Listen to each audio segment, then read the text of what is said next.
একজন ইহুদি যুবকের মেসেজ। একজন ইহুদি যুবক বলছে, আমি ইহুদি, এতে আমি গর্বিত। কেন গর্বিত? কেননা দুনিয়ায় আজ আমাদের রাজত্ব। কে বলছে? ইহুদি যুবক বলছে। জিহাদে তোমাদের সাথে পেরে উঠতে না পেরে আমরা কি করেছি জানো? কাদের সাথে? মুসলিমদের সাথে। খুব সহজে তোমাদের যুবতীদের থেকে পর্দা উঠিয়ে দিয়েছি, কোরআনের শিক্ষা থেকে তোমাদেরকে সরিয়ে দিয়েছি, তোমাদের কাছে আমাদের পোশাক পাঠিয়ে দিয়েছি, আমাদের সংস্কৃতি পাঠিয়েছি, আমাদের সভ্যতা রপ্তানি করেছি শুধুমাত্র মুসলিমদের কাছে। এগুলো বলছে একজন ইহুদি যুবক।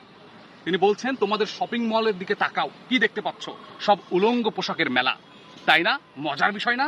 মজার ব্যাপার হলো তোমরা সবকিছু সহজে গ্রহণ করে নাও আমাদের থেকে। তোমরা কি জানো না লুত সম্প্রদায়ের কি হয়েছিল? তারপরও কেন তোমরা আজকে আমাদেরকে অনুসরণ করছো? তোমরা স্লোগান দাও, ইহুদিরা আমাদের পবিত্র ভূমি ছিনিয়ে নিয়েছে, আমাদের প্রথম কিবলা দখল করেছে, কুরআন সুন্নাহকে একেবারে ধূলিসাৎ করেছে, শেষ করে ফেলেছে। কি করেছো তোমরা আমাদের বিরুদ্ধে? কিছুই করতে পারোনি। কিছুই না করতে পেরে শুধুমাত্র তাকিয়ে দেখছো, পারবেও না আমাদের সাথে তোমরা। হা হা হা হা।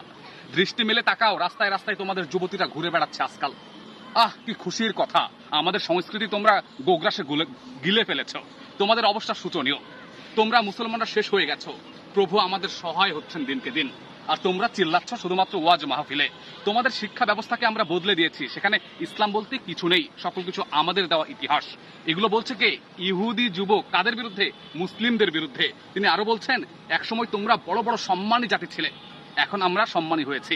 তোমাদের যুবকরা আমাদের হাতের দিকে তাকিয়ে থাকে, তোমরা এখন চাকর জাতি, আর আমরা চাকরি দিচ্ছি, আমরা ব্যবসা করছি। তোমরা এখন সুদের মধ্যে জড়িয়ে গেছো, আর আমরা সুদ প্রদান করছি, কারণ আমরা আমাদের মধ্যে কেউ সুদ গ্রহণ করতে পারে না।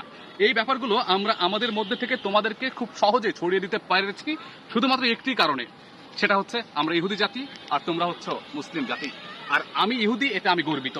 এই যুবকটি এই ইতিহাসটি আমাদেরকে পাঠিয়েছেন, আপনারা চাইলেও সেটা নিতে পারেন আমাদের থেকে। ভাবতে পেরেছেন তারা কত সূক্ষ্মভাবে সেই মেসেজগুলো আমাদেরকে লিখেছে?